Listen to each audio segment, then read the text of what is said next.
दोस्तों नमस्कार, मैं जगन्नाथ गौतम सियासत हिंदुस्तान यूट्यूब चैनल पर आपका स्वागत है। दोस्तों, मैं आज आपसे जो बातचीत करूंगा वो पंजाब कांग्रेस में बढ़ते कलह के बारे में है और यही हमारा मुख्य मुद्दा है। दोस्तों, हमने पहले भी पंजाब कांग्रेस में चल रहे कलेश के बारे में कई स्टोरी की हैं, कई वीडियो बनाए हैं, लेकिन दोस्तों जब पंजाब में चुनाव सिर पर हैं उसी दौरान जो कुछ नेता कांग्रेस की जड़ें काट रहे हैं, उसको कमज़ोर करने का प्रयास कर रहे हैं, उन्हें आप क्या कहेंगे? क्या ये भाजपा या आप पार्टी के स्लीपर सेल तो नहीं? दोस्तों, लगता तो ऐसा ही है। दोस्तों, इसमें दो राय नहीं है कि सरदार चरणजीत सिंह चन्नी पंजाब के एक प्रमुख दलित चेहरा हैं और कांग्रेस ने जितना उनको दिया है वो भी कम नहीं है। इसके बावजूद यदि वो कांग्रेस की जड़ें खोखली करने में लगे हैं तो उनकी प्रशंसा नहीं की जा सकती या उनके इस कदम को सही नहीं ठहराया जा सकता, मेरा ऐसा मानना है। दोस्तों, कांग्रेस ने उन्हें टिकट दिया, वो विधायक बने और कांग्रेस आला कमान ने न केवल उन्हें विधायक बनाया बल्कि उन्हें पंजाब का मुख्यमंत्री भी बनाया और उन्हीं के नेतृत्व में पंजाब कांग्रेस ने चुनाव लड़ा। और ये आला कमान का बड़ा दिल है कि संधू जी के घोर कांग्रेस विरोधी अभियान, चूँकि वो अपने अलावा नवजोत सिंह सिद्धू किसी को समझते नहीं थे और वो किसी के नीचे काम नहीं करना चाहते थे, मुख्यमंत्री पद से वो नीचे मानने वाले तैयार नहीं थे। इसीलिए जब कांग्रेस हाईकमान ने चरणजीत सिंह चन्नी, जो एक दलित चेहरा थे, उनको पंजाब का मुख्यमंत्री बनाया तो नवजोत सिंह सिद्धू को ये बात अखर गई और उन्होंने चरणजीत सिंह चन्नी की ही जड़ें काटनी शुरू कर दी। और माना ये भी जाता है कि यदि नवजोत सिंह सिद्धू चरणजीत सिंह चन्नी की जड़ें नहीं काटते और उन्हें सपोर्ट करते और कांग्रेस में विद्रोह ना करते तो हो सकता है चरणजीत सिंह चन्नी के नेतृत्व में लड़ा गया चुनाव कांग्रेस जीत जाती और पंजाब में कांग्रेस की सरकार बनती। लेकिन दोस्तों, नवजोत सिंह सिद्धू ने कांग्रेस के धाकड़ नेता और वर्षों मुख्यमंत्री रहे, उनको भी मजबूर कर दिया पार्टी जाने के लिए। मुझे नाम बताने की ज़रूरत नहीं है, आप सब जानते हैं कि कैप्टन अमरिंदर सिंह ने जो कांग्रेस पार्टी छोड़ी उसका मुख्य कारण नवजोत सिंह सिद्धू का पार्टी विरोधी अभियान था। लेकिन दोस्तों, हम फिर चरणजीत सिंह चन्नी पर आते हैं कि जिस आला कमान ने या राहुल गांधी ने उनको मुख्यमंत्री बनाया, लेकिन उनके नेतृत्व में कुछ भी कहें कारण रहे हों, लेकिन उनके नेतृत्व में कांग्रेस बुरी तरीके से चुनाव हारी और चुनाव हारने के बावजूद कांग्रेस आला कमान ने उन्हें सांसद का टिकट दिया और वो जीते भी। हम ये नहीं कहते कि भाई वो लगातार चुनाव जीत रहे हैं, सांसद भी बने हैं तो उनकी अपनी खूबियाँ होंगी, वो अपने दम पर भी चुनाव जीत रहे हैं, जनता में लोकप्रिय हैं। और ये भी कहा जाता है कि पंजाब में 30-35% दलितों की आबादी है, मुझे एग्जैक्ट मालूम नहीं है पंजाब के बारे में, लेकिन उसके बावजूद दलितों के साथ राजनीतिक तौर पर न्याय नहीं होता, ऐसा चरणजीत सिंह गुट का मानना है।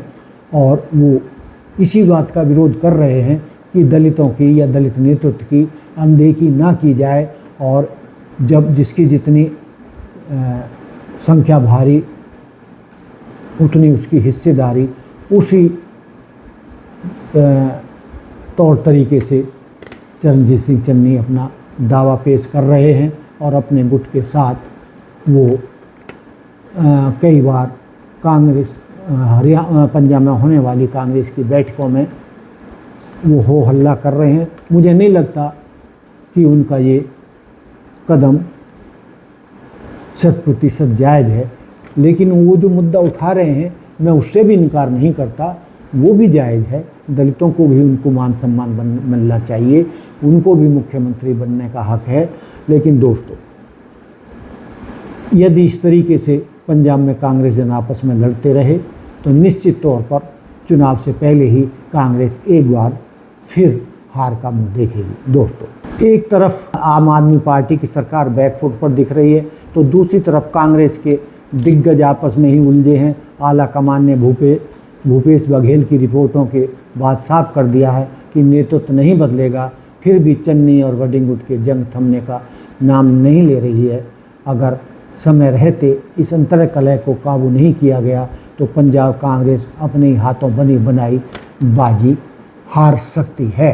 दोस्तों, जैसा कि मैंने शुरुआत में बताया कि जो विरोध कर रहे हैं कांग्रेस में, जो भयंकर गुटबाजी है, ये कांग्रेस को और उन नेताओं को भी ले बैठेगी जो बखेड़ा खड़ा कर रहे हैं। दोस्तों, जीत की दहलीज पर पंजाब कांग्रेस में बगावत। दोस्तों, पंजाब में 2027 के चुनाव से पहले कांग्रेस जीत के मुहाने पर खड़ी दिख रही है, लेकिन सवाल यह है कि जब विरोधी पस्त हो रहे हों तो पार्टी के अपने ही घर में आग कौन लगा रहा है। दोस्तों, हाल ही के दिनों में बरनाला, मानसा और पटियाला की बैठकों में जो हुआ उसने सबको हैरान कर दिया। पंजाब प्रभारी भूपेश बघेल मंच पर थे, लेकिन नीचे अपनों की ही नारेबाजी चल रही थी। हालात इतने बिगड़े कि प्रदेश अध्यक्ष राजा वडिंग को चिल्ला कर कहना पड़ा, ये बिकाऊ माल है, इन्हें बाहर निकालो। लेकिन असली माजरा है क्या? क्या यह सिर्फ मुख्यमंत्री की कुर्सी की लड़ाई है या फिर खेल इससे भी बड़ा है? कांग्रेस के ही कुछ वरिष्ठ नेता दबी जबान में कह रहे हैं कि पार्टी के भीतर विरोधी दलों के जो स्लीपर सेल काम कर रहे हैं, यानी वो चेहरे जो टोपी तो कांग्रेस की पहनते हैं, लेकिन इशारे विरोधियों के सुनते हैं, और इन्हीं को कहा जाता है स्लीपर सेल।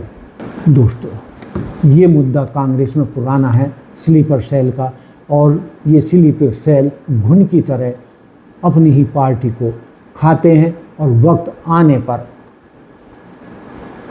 भाजपा नेतृत्व के हाथों में खेल जाते हैं। तो दोस्तों, क्या आप चाहते हैं कि पंजाब में ये गुटबाजी रुके? यदि कांग्रेस को जिताना है तो कांग्रेस में गुटबाजी को हर हालत में ख़त्म करना होगा, और जो कांग्रेस के नेता पार्टी की पीठ में ही छुरा घोंप रहे हैं और वो अपने आप को पार्टी से बड़ा सिद्ध करने की कोशिश कर रहे हैं, इनके बारे में आप क्या कहना चाहेंगे? मैं पहले ही कह चुका हूं कि चरणजीत सिंह चन्नी को कांग्रेस आला कमान ने मान सम्मान देने में कोई कसर नहीं रखी और आगे भी नहीं रखेगी, लेकिन जिस तरीके से वो कांग्रेस में फूट डाल रहे हैं और गुटबाजी को बढ़ावा दे रहे हैं, ये कांग्रेस के हित में नहीं है। और जो 2027 के विधानसभा चुनाव हो रहे हैं, ये चुनाव से पहले ही कांग्रेस को हार के मुहाने पर लाना चाहते हैं। और यदि लोग ये कह रहे हैं कि ऐसे नेता जो कांग्रेस में गुटबाजी को बढ़ावा दे रहे हैं, ये भाजपा के स्लीपर सेल हैं या आप पार्टी के स्लीपर सेल हैं जो कांग्रेस को चुनाव से पहले ही हराना चाहते हैं। दोस्तों, पंजाब कांग्रेस में जो फूट चल रही है उसके बारे में आप लोगों का क्या कहना है? आप हमें कमेंट्स करके बताएं, और ये भी बताएं क्या कांग्रेस के पूर्व सीएम कैप्टन अमरिंदर सिंह को इस समय कांग्रेस में शामिल होकर कांग्रेस को मजबूत करने का काम करना चाहिए या नहीं? उनकी कांग्रेस में घर वापसी क्या कांग्रेस के हक में रहेगी? आप क्या मानते हैं? इन सारे मुद्दों पर हमें आपकी राय का, कमेंट्स का इंतज़ार रहेगा। देखते रहिए सियासत हिंदुस्तान। जय हिंद, जय भारत, जय संविधान। नमस्कार, धन्यवाद।